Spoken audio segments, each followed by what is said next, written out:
Bismillahirrahmanirrahim. Alhamdulillahilladzi an'ama alaina bi ni'matil iman wal islam. Asyhadu an la ilaha illallah wahdahu la syarikalah wa asyhadu anna Muhammadan abduhu wa rasuluh. Oke, teman-teman pemirsa penonton setia channel Ilmu Tauhid kelas Ustadz Husein. Pada kesempatan kali ini saya akan membahas mengenai akidah ataupun tema besarnya kuliah akidah Islam karya Prof. Dr. Haji Yunahar Ilyas LCMA. Untuk biodatanya boleh teman-teman baca. Beliau bernama lengkap Prof. Dr. Haji Yunahar Ilyas LCMA. Beliau lahir di Bukit Tinggi pada 22 September 1956. Beliau putra dari Ibu Haji Syamsidar dan Bapak Haji Ilyas Bagindo Marajo.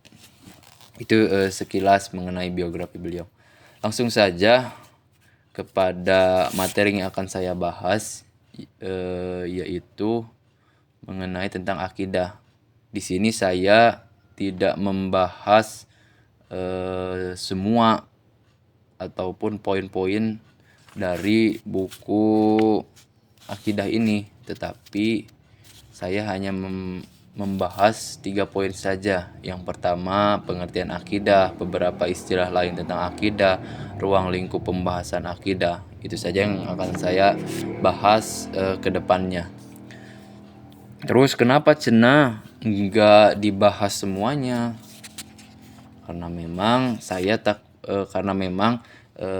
kemampuan saya belum sepadan untuk menjelaskan mengenai tentang tauhid ataupun akidah. Jadi takutnya ketika saya menyampaikan itu ada kejanggalan ataupun kesalahan dalam menyampaikan. Oke teman-teman, langsung saja ke poin pertama, yaitu pengertian akidah. Akidah secara etimologis, akidah berakar kata dari akoda, yakidu, akdan, akidatan. Kata akdan berarti simpul, ikatan, perjanjian, dan kukuh. Setelah terbentuk menjadi akidah berarti keyakinan. Relevansi antara arti kata akdan dan akidah adalah keyakinan itu tersimpul dalam kukuh. Dengan kukuh di dalam hati bersifat mengikat dan mengandung perjanjian. Secara termologis, istilah terdapat beberapa definisi menurut para ulama. Yang pertama, menurut Hasan al-Banna. Sebagaimana kita ketahui, Imam Hasan al-Banna adalah sosok ulama besar dan beliau juga banyak karya-karya beliau ataupun buku-buku beliau. Salah satunya yang saya ketahui yaitu yang berjudul Kesatuan Fikroh dalam Beragama. Itu salah satu karya buku Hasan al-Banna. Nah, di sini Hasan al-Banna mengartikan kata aqaid ataupun akidah. Aqaid itu bentuk jama dari akidah. Adalah beberapa perkara yang wajib diyakini kebenarannya oleh hatimu, mendatangkan ketentraman jiwa, menjadi keyakinan yang tidak bercampur sedikitpun dengan keraguan. Nah, di sini menurut Hasan al-Banna menerangkan bahwa aqaid bentuk dari jama akidah. Jadi menurut Hasan al-Banna itu pengertian tentang akidah. Jadi dapat kita ketahui akidah itu adalah secara garis besar adalah keyakinan yang tidak bercampur sedikit pun dengan keraguan. Lanjut kepada poin selanjutnya, yaitu beberapa istilah lain tentang akidah ataupun persamaan dari ataupun hal yang semakna dari kata akidah. Dengan yang pertama, di bawah ini penulis mengemukakan beberapa catatan sekitar istilah-istilah di atas. Yang pertama yaitu iman. Ada yang pertama tentang iman, ada yang menyamakan istilah iman dengan akidah, dan ada juga yang membedakan dan ada juga yang membedakannya. Bagi yang membedakan, akidah hanyalah bagian dalam aspek hati dari iman. Sebab iman menyangkut aspek dalam dan aspek luar. Aspek dalam berupa keyakinan dan aspek luar berupa pengakuan lisan dan pembuktian dengan amal. Sebenarnya masalahnya tergantung dari definisi iman. Kalau kita mengikuti definisi iman menurut Jam'iyah dan Asy'ariyah yang mengatakan bahwa iman hanyalah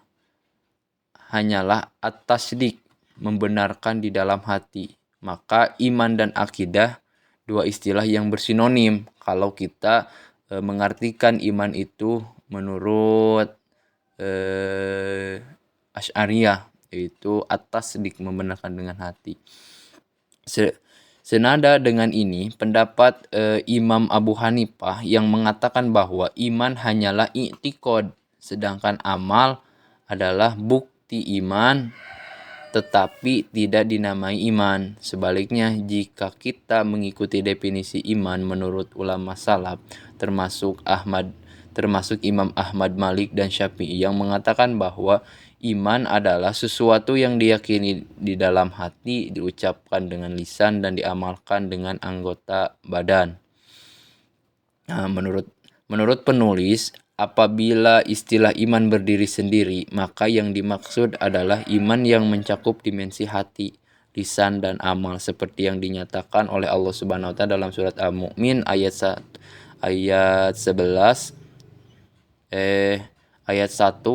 sampai 11. Namun bila istilah iman dirangkaikan dengan amal soleh seperti dalam surat Al-Asr ayat 3, maka iman berarti i'tiqad atau akidah.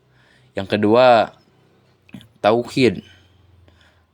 Relevansi ataupun yang semakna dengan akidah yang kedua yaitu tauhid. Tauhid artinya mengesahkan Allah ataupun sering kita sebut tauhidullah. Ajaran tauhid adalah tema sentral akidah dan iman. Apabila oleh sebab itu akidah dan iman diidentikan juga dengan istilah tauhid. Yang ketiga, usuluddin, artinya pokok-pokok agama. Akidah, iman, dan tauhid disebut juga usuluddin karena ajaran akidah merupakan pokok-pokok ajaran agama Islam. Yang keempat, ilmu kalam. Kalam artinya berbicara atau pembicaraan. Dinamai dengan ilmu kalam karena banyak dan luasnya dialog dan perdebatan yang terjadi antara pemikir masalah-masalah akidah tentang beberapa hal, misalnya tentang Al-Quran, apakah holik atau bukan, tentang hadis ataupun qadim, tentang takdir, apakah manusia punya hak ikhtiar atau tidak. Itu tentang ilmu kalam. Yang kelima, fikih akbar. Artinya fikih besar. Istilah ini muncul berdasarkan pemahaman bahwa tapakuh biddin yang diperintahkan Allah Subhanahu wa taala dalam surat At-Taubah ayat 122 bukan hanya masalah fikih, tentu dan lebih utama masalah akidah. Untuk membedakan dengan fikih dalam masalah hukum ditambah dengan kata akbar sehingga menjadi fikih akbar. Parbaisal gitu kan. Lanjut, pembahasan selanjutnya yaitu ruang lingkup pembahasan akidah. Nah, penulis buku ini meminjam sistematika Imam Hasan Al-Banna. Maka ruang lingkup pembagian akidah yang pertama ilahiyat, yaitu pembahasan tentang segala sesuatu yang berhubungan dengan ilah, Tuhan Allah, seperti wujud Allah, nama-nama dan sifat-sifat Allah af'al Allah dan lain-lain. Yang kedua, nubuwat, yaitu pembahasan tentang segala sesuatu yang berhubungan dengan Nabi dan Rasul, termasuk pembahasan tentang kitab-kitab Allah, mukjizat, keramat, dan lain sebagainya lah. Yang ketiga, ruhaniyat, yaitu pembahasan tentang segala sesuatu yang berhubungan dengan alam metafisika. Sebagaimana kita mengetahui tentang metafisika adalah seperti contoh dari alam metafisika itu malaikat, jin, iblis, setan, roh, dan lain sebagainya. Nah, itu tentang ruang lingkup akidah. Yang pertama ilahiyat. Jadi ilahiyat mah itu berhubungan dengan Allah, dengan Sang Kholik, dengan Tuhan. Yang kedua nubuwat. Nubuwat mah berhubungan dengan nabi dan rasul, termasuk pembahasan tentang mukjizat dan lain sebagainya. Yang ketiga itu ruhaniyat. Ruhaniyat mah membahas tentang ruh atau hubungan-hubungan alam metafisika gitu, seperti malaikat, jin, dan lain sebagainya gitu. Yang keempat, pembahasan dari akidah itu adalah sam'iyat, yaitu pembahasan tentang segala sesuatu yang bisa diketahui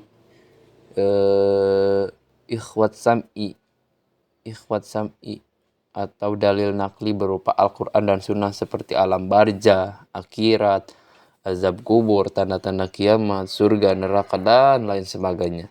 Di samping sistematika di atas, pembahasan akidah juga bisa mengikuti sistematika arkanul iman, yaitu yang pertama iman kepada Allah Subhanahu wa taala, iman kepada malaikat, termasuk pembahasan tentang makhluk rohani ataupun makhluk-makhluk metafisika. Yang ketiga, iman kepada kitab-kitab Allah. Yang keempat, iman kepada Nabi dan Rasul. Yang kelima, iman kepada hari akhir. Dan yang keenam, iman kepada takdir.